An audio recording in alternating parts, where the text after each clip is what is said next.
오스카 해머스타인이라는 사람은 이런 말을 합니다. 종은 울리기 전에는 종이 아니고 노래는 부르기 전에는 노래가 아니다. 사랑은 그저 우리의 마음에 남아있기 위해서 있는 것이 아니라 사랑은 주는 것이기에 주기 전까지는 사랑이 아니다.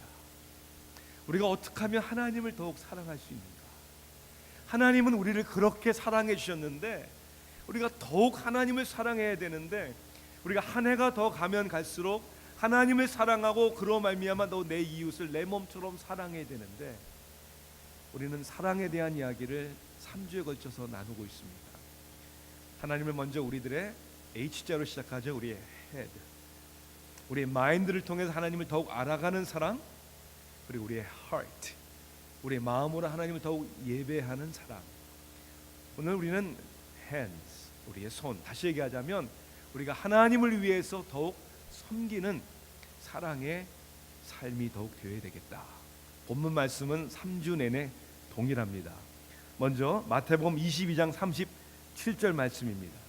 이 말씀 이제는 거의 다 암송을 할 수 있어야 될 것 같은데요. 22장 37절 우리 함께 우리가 읽도록 하겠습니다. 시작. 예수께서 이르시되 내 마음을 다하고 목숨을 다하고 뜻을 다하여 주 너의 하나님을 사랑하라 하셨으니.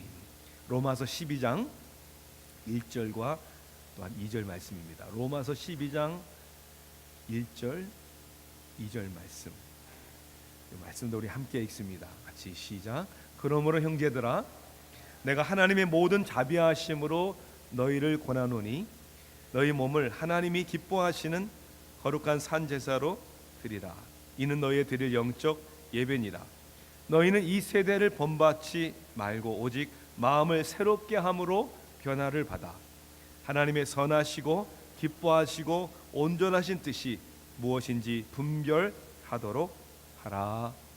아멘.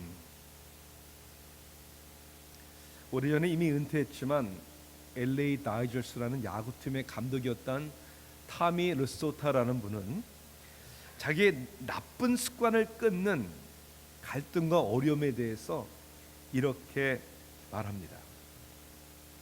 자기 주머니에서 담배 한 컵을 꺼낸 후에 그 뚜려지게 바라보면서 이렇게 말했다고 합니다. 네가 더 세니 내가 더 세니. 물론 저였습니다. 그래서 담배를 끊었습니다. 그리고 보드카 말티니를 향해 이렇게 말합니다. 누가 더 세니 너냐 나냐. 대답은 저였습니다. 그래서 술도 끊었습니다. 그 다음은 다이어트였습니다. 조개를 넣어 소스로 만든 맛있지만 기름진 이탈리안 음식인 링구니를 보고 그 접시를 향하여 음식을 향하여 누가 더 세니 너냐 나냐. 그때 자그마한 조갯살 하나가 나를 향해 쳐다보면서 하는 말이 나다. 그래서 링구니는 끊지 못했습니다. 우리의 삶의 변화라는 것은 물론 우리의 의지도 노력도 필요합니다. 그런데 우리의 의지나 노력으로만 되는 것은 아닙니다.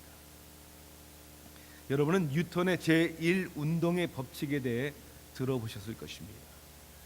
뉴턴의 제1운동의 법칙은 이렇게 말합니다. 물체에 외부로부터의 힘이 작용하지 않으면 그 운동 상태는 변화하지 않는다. 이게 제1의 운동의 법칙입니다. 다시 얘기하자면 스스로 움직임의 변화는 없다는 거예요. 아니 움직일 수 없다는 것이죠. 외부로부터 어떠한 힘이 작용되어야 변화가 일어난다는 거예요. 저는 영적인 변화의 법칙도 마찬가지라고 생각을 합니다. 아니 우리가 어떻게 이 세상을 살아가면서 하나님을 알아가고 하나님을 사랑하고 하나님을 기쁘시게 하는 삶으로 변화될 수 있을까? 성경은 우리 인간의 연약함에 대하여 우리 인간의 죄로 말미암아 타락함에 대하여 뭐라고 말씀합니까? 인간의 완전 타락 그리고 인간의 완전 무능력에 대해서 얘기를 합니다. 죄인으로 타락한 인간은 다시 얘기하자면 스스로 자신의 노력으로 구원받을 수도 없고 그리고 의롭게 될 수도 없을 뿐만이 아니라 거룩하게 자기 자신이 스스로 변화될 수도 없다는 것이죠. 이 구원을 받아 의롭게 되는 것도, 그리고 거룩하게 변화되는 것도 하나님께서 우리의 삶에 그 작용할 수 있는 은혜를 주셔야 한다는 거죠. 죄와 허물로 죽은 사람이 어떻게 하나님을 믿습니까? 그 죽은 영혼을 하나님이 살려 주셔야 한다는 것이죠. 그래서 로마서 12장 오늘 1절은 우리의 삶에 하나님 앞에 드리는 변화에 대해서 얘기할 때 무슨 단어로 시작합니까? 그러므로라는 단어로 시작됩니다. 그러므로라는 것은 어떠한 작용에 의한 결과를 얘기하는 것이죠. 그게 뭐라고 얘기하죠? 그러므로 내가 하나님의 모든 자비하심으로 너희를 권하노니, 이 자비하심이, 이 권함이 없으면, 그러므로가 없으면 우리의 몸을, 우리의 삶을 하나님이 기뻐하시는 사한 제물로 드릴 수가 없다는 거예요.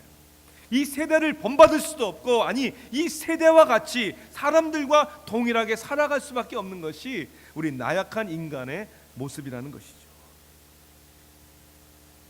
하나님의 자비하심, 이미 예수 그리스도를 통해서 우리가 하나님을 알기 전에 먼저 저희들을 알아주셨고, 저희들을 찾아와 주셨고, 저희들에게 은혜를 베푸신 그 그러므로 이 하나님의 은혜가 우리로 하나님을 사랑하게 하고 하나님을 기쁘시게 하는 동기를 주실 뿐만 아니라 그렇게 하나님을 사랑할 수 있고 하나님을 기쁘시게 할 수 있는 힘과 능력도 주신다는 거죠.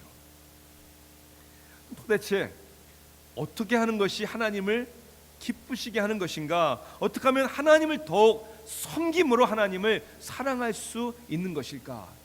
저는 오늘 본문을 통해서 하나님을 기쁘시게 섬기는 삶에 일어나야 할 세 가지 변화에 대해서 말씀을 나누기를 원합니다. 하나님의 은혜로 변화되어야 합니다. 첫째는 선택의 변화입니다. 선택의 변화.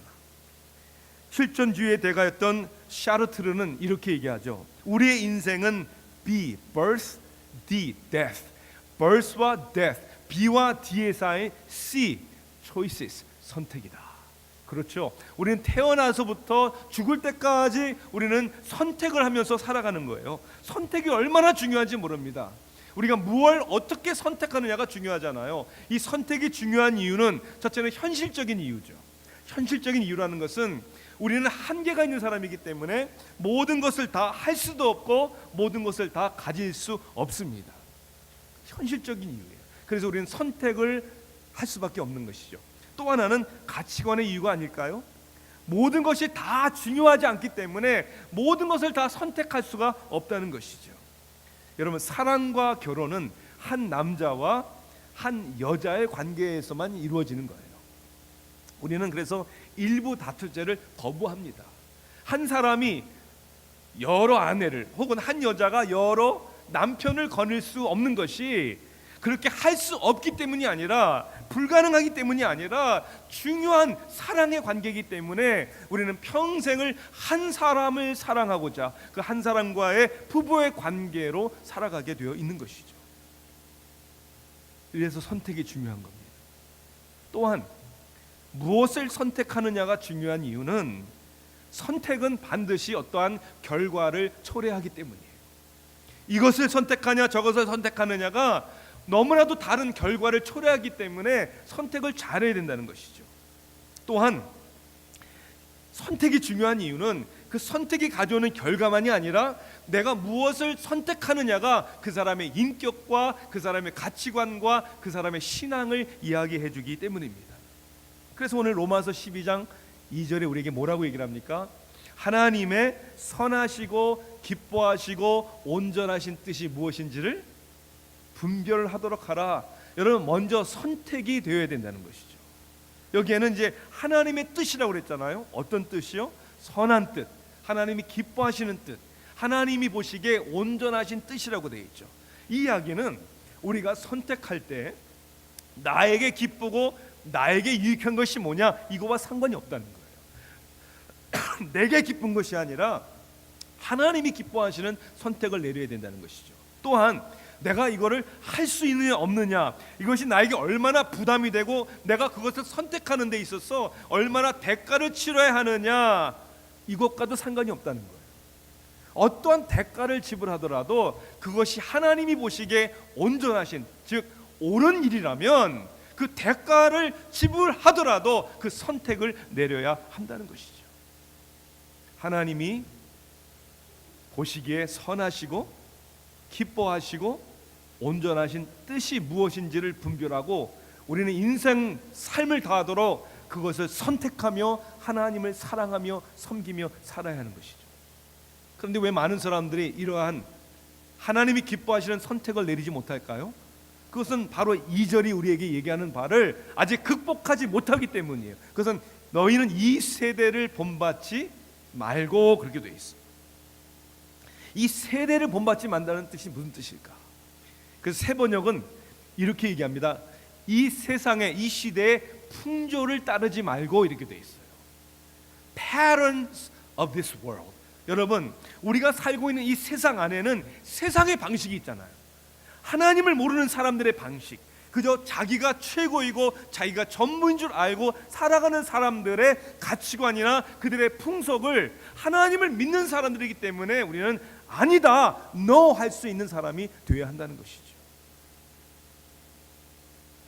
우리가 하나님을 믿는다고 하면서도 하나님의 진리와 하나님의 가치관을 따르지 않는다는 것은 그거는 이중적인 것입니다. 그래서 신학자 칼빈은 우리에게 이렇게 얘기합니다. 태양의 빛과 태양의 열을 분리할 수 없다. 태양의 빛, 진리를, 거기에는 능력이 있다는 것이죠. 우리를 변화시킬 수밖에 없다는 것이죠. 우리의 생각과 우리의 가치관이 변화될 수밖에 없다는 거예요. 그런데 많은 사람들의 현실, 오늘 많은 교회의 현실은 그렇지 않다는 게 너무나 안타깝다는 것이죠. 미국의 갈렙 여론조사, 여러분 들어보셨을 거예요. 그것의 창시자인 조지 갈렙이라는 사람이, 물론 이분은 이미 세상을 떠난 사람입니다. 오래전에 미 남침내 교회 지도자들 모은 세미나에서 이 같은 충격적인 말을 던졌습니다. 그가 연구 조사해 본 결과 교회를 다니는 사람들과 교회를 다니지 않는 사람들의 삶의 도덕과 윤리에는 별 차이가 없다는 거예요. 거짓말하고 외도하고 도둑질하고 하는 이 도덕적이고 윤리적인 문제에 있어서 교회를 다니는 사람이나 다니지 않는 사람이나 별 차이가 없다. 여러분, 이것이 얼마나 안타깝고 비극적인 일인지를 우리는 느껴야 합니다. 인정해야 합니다. 아니, 어떻게 이런 일이 일어납니까? 아니, 어떻게 이런 일이 가능합니까? 하나님의 사랑과 하나님의 자비하심을, 하나님의 진리의 빛을 경험한 사람들이 그렇지 않은 사람들과 어떻게 삶의 모습과 삶의 가치관과 선택하는 그 모든 것들이 다를 바가 없다는 것입니까? 스펄전 목사님은 이렇게 좀 더 자극적으로 우리에게 비유로 설명해 줍니다. 예를 들어서 스펄전 목사님이 이렇게 합니다. 예를 들어서 누가 나의 형제를 살인했다고 한번 생각해 보십시오. 내 형제를 칼로 심장을 찔러 죽인 그 살인한 사람과 내가 매일 가깝게 지내면 사람들이 나에 대해서 뭐라고 생각하시겠습니까? 공범자다, 이렇게 생각할 거 아닙니까? 뭐 잘못된 것이다, 이렇게 생각할 거 아닙니까? 스펄전 목사님이 이렇게 얘기합니다. 세상은, 죄는 우리 예수님을 십자가에 못 박아 죽였습니다. 우리의 구주 되시는 예수 그리스도를 십자가에 못 박아 죽인 세상과 내가 어떻게 친구가 될 수 있고, 세상을 어떻게 사랑할 수 있고, 세상과 어떻게 어울릴 수 있습니까? 맞는 말 아닙니까? 이 세상 죄악 때문에 오셔서 십자가에서 죽으신 예수님, 우리는 그 예수님 때문에 구원을 받았고 하나님의 자녀가 되었는데, 우리의 신분은 바뀌었는데, 예수님을 십자가에 못 박은 세상과 죄악과 우리가 친구가 되고 세상을 좋아한다면 이건 하나님을 사랑하는 것이 아니겠죠. 우리의 삶에 그래서 가치관의 변화가 일어나야 되는 거예요. 우리가 어떤 선택을 내리느냐가 중요하다는 것이죠. 우리가 변화되어야 하고 추구해야 할 우리들의 삶의 선택과 가치관이 무엇일까요? 여러분, 외적인 것보다는 내면적인 것을 선택하십시오. 겉으로 보기에 좋은 것보다 보이지 않는 내면의 세계를 더욱 중요시 여기십시오. 또한 있다가 다 지나가고 썩어지는 세상의 잠정적인 것보다는 영원한 것을 선택하십시오. 또한 나 자신을 위한 나를 선택하기보다도 먼저 하나님을 선택하고 그리고 영원 천하보다 귀한 다른 사람들을 선택하십시오. 그것이 하나님을 사랑하는 더욱 섬기는 삶의 모습입니다. 선택의 변화. 두 번째는 성품의 변화입니다. 하나님을 더욱 섬기며 사랑하는 사람은 삶의 인격의 성품의 변화를 날마다 체험해야 합니다. 아틀란타 세교회 성도님이 되셨으면 이제 아틀란타 세교회 비전 선언문 정도는 암송하셔야 됩니다. 그렇죠? 우리 암송해 볼까요? 못하신 분이 많으니까 저기를 보시고 하시면 됩니다. 같이 시작. 성숙하고 훈련된 그리스도의 제자를 세워 가정과 지역사회와 온 세상의 변화를 위해 파송한다. 지금 다 저기 보신 분들은 회개하십시오. 온 세상의 변화, 그리고 내 지역사회의 변화, 가깝게는 내 가정의 변화. 그런데 세상의 변화와 지역사회의 변화와 나의 가정의 변화는 어디서부터 시작됩니까? 나의 변화서부터 시작되는 것이죠. 그러니까 성숙하고 훈련된, 우리는 그래서 무엇보다도 성숙한 사람으로 날마다 변화되어야 합니다. 물론 이것은 과정입니다.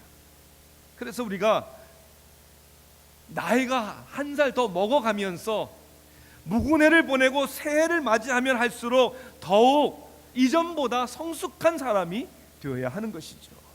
그래서 에스 필립이라는 사람은 이렇게 말합니다. 사람은 늙어가는 것이 아니라 좋은 포도주처럼 세월이 가면서 익어가는 것이다. 여러분 잘 익어가십니까? 아니면 점점 더 질겨가시진 않습니까? 잘 익어가는 게 아니라 질겨가는, 그저 마음이 굳고 고집만 세지는, 하나님을 사랑하는 사람은 하나님을 날마다 닮아가는 사람입니다. 이것은 우리를 거룩하게 하는 성화의 과정이다라고 우리는 그렇게 표현합니다. 여러분 성화가 왜 중요합니까? 거룩하게 변화되는 것이 왜 중요합니까? 그것은 하나님께서 그리스도를 통해서 이미 우리에게 은혜를 베풀어 주셨기 때문이고, 또 여전히 성령님께서 우리와 함께 하시는 가운데 우리를 변화시켜 주시는 일을 지금도 이루고 있기 때문에, 또 성화가 왜 중요한 줄 아십니까? 성화는 천국을 바라보는 사람들에게 너무나도 중요하기 때문입니다. 제가 오늘 그런 글을 읽은 적이 있어요. 가르데닝이라고 하죠. 정원을 가꾸는 이유는, 정원을 가꾸는 사람은 내일을 기대하는 사람이다. 네, 왜 그래요? 꽃이 피기를, 열매가 맺어지기를 기대하잖아요. 하나님을 더욱 닮아가는 성화되는 사람들은 영원한 하나님 나라의 안식을 기대하는 사람이라고 저는 분명히 믿습니다. 사람이 사람답게 산다는 것은 하나님이 우리를 만드신 원래의 모양대로 변화되는 것이죠. 그런 사람이 되어야 되는 것이죠. 세계 2차 대전 당시 600만의 유대인들을 학살한 만행이 저질러졌죠. 유대인 수행소에서 독가스로만 죽은 것이 아니라 이 생체 실험을 당해 죽은 사람들도 많다는 거예요. 수용소에 있었던 사람들은 언제 끌려가 죽을 줄 모르는, 내일이라는 것을 기대할 수 없는 하루하루의 그 생각만 해도 마음도 몸도 그저 망가져 버리는, 그 수용소 안에는 하루에 물 한 컵 정도만 주고 그것으로 생활하도록 했다는 거예요.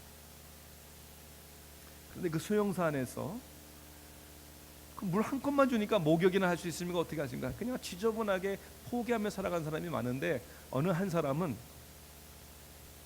그 물 한 컵에 물을 주면 아침마다 그것을 세수를 하고 면도를 했다는 거예요. 그런데 이상하게도 그 이제 수용소에 있는 사람들을 이제 죽이기 위해서 독일 병들이 왔을 때 그 사람은 다음 날로 미뤄졌다는 거예요. 왜냐하면 자기를 가꾸지 않은 사람을 마치 짐승같이 그 몰골로 사는 사람들을 죽일 때는 조금도 마음에 자책감이 좀 덜 드는데, 그렇죠, 사람다운 모습으로 자기를 깨끗하고 있는 사람을 데려가기를 부담스러워 여겼다는 거죠. 그래서 그 사람은 하루하루 미루어지더니 나중에는 결국 자유의 몸이 되었다는 거예요. 여러분, 우리는 모습을 날마다 가꿉니다. 왜? 살아있기 때문에. 살아있기 때문에. 그 하루에 대한 또 다른 사람들과의 만남에 대한 기대가 있기 때문에 그런 거죠. 우리 외모의 모습보다 더 중요한 것은 우리 내면의 세계를 가꿔야 되는 것이죠. 한 해가 더 갈수록 고집만 세지고 즐겨지는 사람이 아니라 좋은 포도주가 있는 것처럼 아름다움을 나타내는 저와 여러분이 되겠습니다. 사람들은 가족을 전도한다는 것이 가장 부담스럽고 힘들다고 얘기를 합니다. I agree. 저도 그렇게 공감합니다. 왜냐하면 다른 사람들은 잘 몰라도 가족은 잘 알잖아요. 교회를 다니기 시작을 하고 예수를 믿기 시작한 우리 자신에 대해서 가족들이 볼 때 너무나 잘 아니까 설득하기가 어렵다는 것이죠. 여러분, 그런데 그럼 반대로 또 생각을 해보십시오. 가족이니까 전도할 수 있는 겁니다. 가족이니까 누구보다도 우리가 변화된 모습을 볼 수 있어야 되는 것이죠. 저는 여러분이 이 말씀을 여러분의 가슴 속에, 여러분의 머릿속에 새겨서 날마다 그렇게 삶의 지침으로 세웠으면 좋겠습니다. 이 이야기입니다. 혹은 우리 가족들이 주위 있는 사람들이 내가 믿는 하나님은 안 믿어도 하나님을 믿는 나는 믿을 수 있어야 한다. 하나님을 믿는 우리를 통해서 하나님을 만나게 되는, 적어도 하나님께 마음이 끌리게 되는 그런 변화가 저와 여러분에게 있기를 주님의 이름으로 축원합니다. 선택의 변화, 성품의 변화, 세 번째는 헌신의 변화입니다. 우리의 몸을 산 제물로 드려라 그랬잖아요. 왜 우리의 몸을 드려야 됩니까? 우리의 몸이 아니고는 할 수 있는 일이 아무것도 없기 때문입니다. 다시 얘기하자면 우리가 하는, 몸으로 하는 모든 일을 하나님 앞에 드려야 된다는 헌신, 커미트먼트에 대한 이야기입니다. 결국 사랑은 give, 주어야 되는 거죠. 표현되어야 되는 것이죠. 보여줘야 하고 실천에 옮겨야 합니다. 우리의 몸으로 하는 모든 일들이 하나님을 향한 사랑의 고백이 되어야 한다는 것이죠. 야고보서 1장 27절에 보면 이런 성경 구절이 있습니다. 하나님 아버지 앞에서 정결하고 더러움이 없는 경건은, 그러니까 하나님이 가장 기뻐 받으시는 경건한 정결한 모습은 뭐냐, 이렇게 얘기해요. 곧 고아와 과부를 그 환난 중에 돌보고 또 자기를 지켜 세속에 물들지 아니하는 그것이니라 그랬어요. 하나님을 사랑하는 게 뭐냐면 그 당시에 가장 천대받았던, 사회에 버려진, 아무도 관심을 갖지 않는 그 당시에 고아와 과부들을, 그들을 환난 중에서 돌보는 것이 하나님을 사랑하는 것이다, 이렇게 얘기를 합니다. 그래서 우리가 이거 마태복음 22장에서는 뭐라고 얘기하죠? 너의 목숨을 다해 사랑하라. 그렇게 사랑해야 되는 것이죠. 우리의 몸을, 우리의 목숨을 다해 사랑한다는 얘기는 우리들의 삶의 라이프 스타일이 하나님을 사랑하는 삶으로 변화되어야 한다는 것이죠. 저는 우리의 몸을 들여서 하나님을 사랑하는 가장 현실적이고 가장 성경적이고 가장 정확한 사랑의 표현은 이 두 가지라고 생각합니다. 하나는 여러분의 타임, 시간, 두 번째는 여러분들의 물질입니다. 왜냐하면 우리의 인생에 제일 중요한 게 시간과 물질이거든요. 그래서 하나님은 이 시간과 물질적인 것에 대하여 성경에 우리에게 구체적으로 명령하셨습니다. 뭐라고요? 안식일을 지키라. 하나님께서 우리에게 7일을 주시고 6일 동안 열심히 일하고 하루는 거룩하게 안식을 지켜라. 아니, 시간이 금인데 왜 하루를 일하지 말고 하나님을 예배하고 하나님과 함께 동행하는 그러한 삶을 살아야 하는가? 그리고 11조를 드려라. 왜 이런 명령을 주셨나요? 그것은 첫째는 하나님께서 우리들의 삶의 주인이시기 때문이라는 거예요. 다시 얘기하자면 이 세상의 시간과 이 세상의 물질의 노예가 되지 말라는 거예요. 여러분, 시간이 그리고 물질이 우리 인생의 주인이 아닙니다. 이 세상 시간과 물질의 노예가 되서는 안 됩니다. 또한 그것을 요구하시는 이유는 우리가 하나님을 사랑하기 때문이죠. 여러분, 사랑하는 사람과 시간을 보냅니다. 사랑하는 사람과 삶을 나눕니다. 또한 하나님의 나라와 의를 위하여 섬기기 위해서 시간과 물질로 드려야 하는 것이죠. 자, 구체적으로 시간을 생각해 보십시오. 어떻게 우리의 삶의 시간으로서 하나님을 섬길 수 있는가? 하나님 앞에 예배드리는 시간 빠지지 마십시오. 그리고 하나님 앞에 예배드리는 시간 늦지 마십시오. 왜요? 이것이 하나님에 대한 우리들의 태도와 상태를 말해주고 있기 때문입니다. 그리고 시간을 내어 봉사하십시오. 교회를 다니지만 마시고 교회가 되십시오. 교회는 건물이 아닙니다. 교회는 조직이 아닙니다. 우리가 교회입니다. 내가 무엇을 어떻게 하느냐가 교회를 세우는 것입니다. 봉사 또한 섬기는 것에만 만족하지 마시고 재생산하십시오. 그게 무슨 뜻입니까? 혹 성가대에서 찬양팀에서 봉사하시는 분들은 내가 찬양을 하는 것만 기뻐하지 마시고 또 다른 사람들을 성가대 찬양팀으로 세우시는 일에 재생산의 열매를 맺으십시오. 주일학교 교사들, 내가 교사로서 섬기는 일에만 기뻐하지 마시고 또 헌신할 수 있는 교사들을 찾으십시오. 그 사람들에게 도전하십시오. 권면하십시오. 매월 첫 토요일 다운타운 노숙자들에게 우리가 가서 헌신하는 분들이 있습니까? 그 헌신만 기뻐하지 마시고 또 다른 영혼들에게 그 가치관을 심어주시고 함께 우리 갑시다. 재생산하십시오. 이것이 시간적인 헌신입니다. 부담스러운 얘기지만 물질에 대한 헌신도 얘기를 하겠습니다. 하나님은 우리의 입술로만 섬기는 것이 아니죠. 물질이 있는 곳에 우리의 마음이 있다고 성경은 분명히 말씀하고 있습니다. 그래서 하나님은 우리의 시간만이 아니라 우리의 물질을 통해서도 예배하라고 말씀하셨습니다. 자, 11조의 생활, 이것은 절대로 율법주의가 아닙니다. 이렇게 안 하면 하나님이 우리에게 화를 내시고 우리를 벌하실까 봐 그런 의미도 아닙니다. 보상의식도 아닙니다. 우리가 하나님 앞에 이렇게 바치면 하나님이 이렇게 우리에게 축복 주신다. 여러분, 그것도 아닙니다. 어떤 사람들은 이렇게까지 얘기하는 사람들이 있어요. 신약 성경에는 11조가 언급되어 있지 않다. 저는 그런 질문 자체, 태도가 하나님과의 사랑의 관계에 문제가 있다고 생각합니다. 여러분, 그럼 신약 성경대로 우리 헌금 생활할까요? 사도행전 2장에 보니까 초대교회 성도들은 얼마를 드렸어요? 전 재산을 다 사도 발 앞에 내놓았다. 이것은 여러분, 헌신의 문제, 부담의 문제가 아니라 사랑의 문제.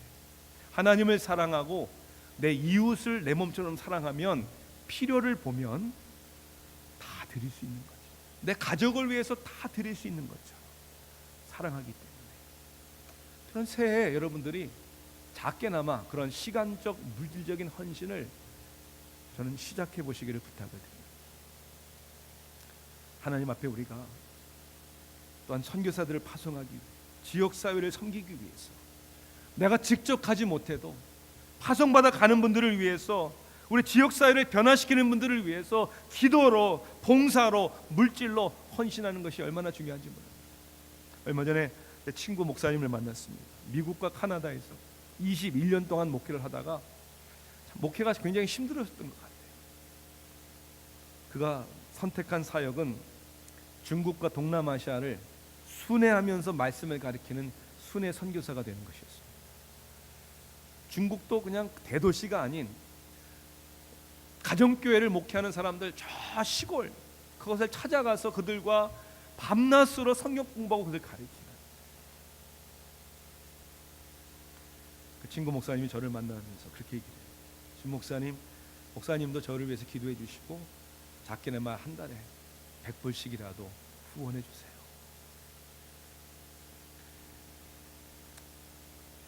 저는 목회자의 세계를 너무나 잘 알고 있습니다.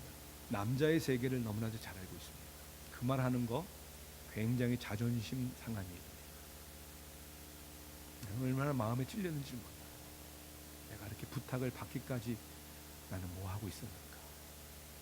여러분, 아틀란타 세교회는 더욱 우리 가정을 위해서, 지역 사회를 위해서 땅 끝까지 복음을 증거하고 과부와 고아와 가난한 사람들과 굶주린 사람들을 우리가 돕고 섬기는 일에 우리 힘이 겨웁도록 헌신하고 드리는 복된 교회, 복된 성도님들이 되시기를 주님의 이름으로 축원합니다. 베푸는 사람이, 섬기는 사람이 복 있는 사람이요 부유한 사람입니다. 그런데 이것은 우리의 억지로, 우리 의지와 노력으로 되지 않습니다. 정호승 씨라는 시인의 시에 이런 얘기가 나옵니다. 사랑을 위하여 사랑을 가르치지 말라. 사랑을 위하여 사랑의 형식을 가르치지 말라. 사랑은 이미 가르침이 아니다. 가르치는 것은 이미 사랑이 아니다. 사랑을 가르치는 시대는 슬프고 사랑을 가르칠 수 있다고 믿는 믿음의 시대는 슬프다. 사랑은 필요한 것은 가르쳐야 되겠지만 이미 우리 마음에 임해야 되는 겁니다. 그래서 성경은 오늘 우리에게 이렇게 말씀합니다. 그러므로 형제들아, 내가 하나님의 모든 자비하심으로 너희를 원하노니. 그 자비하심이 여러분에게 이미 있습니까?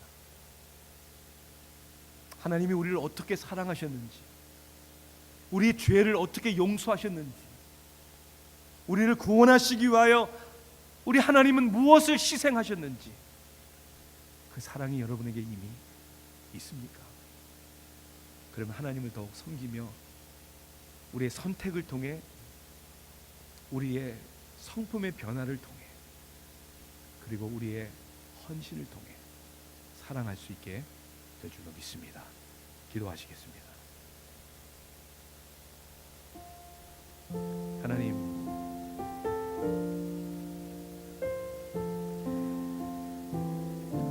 어떻게 보면 우리들의 삶에 시간적 여유가 없는 것이 아니라 우리의 지갑이, 우리의 주머니가 비어있기 때문이 아니라 우리의 마음이 닫혀있고 완악하기 때문이죠. 빠져나갈 이유와 핑계만 찾는 것도 바로 그런 이유 때문이 아닌지. 오늘도 우리가 얼마나 많은 핑계를 하나님 앞에 대고 있습니까? 우리가 섬겨야 된다는 것도 알면서, 베풀어야 되고 헌신해야 된다는 걸 알면서 우리는 여러 가지 이유를 대지 않습니까? 시간이 없다, 바쁘다, 지금은 형편이 안 된다, 부담스럽다. 오 하나님, 하나님을 더욱 사랑할 수 있도록 그 하나님의 자비하심의 깊이와 넓이를 더욱 알게 하소서. 이전보다 더욱 하나님을 사랑하게 하소서. 예수님의 이름으로 간절히 기도하옵나이다.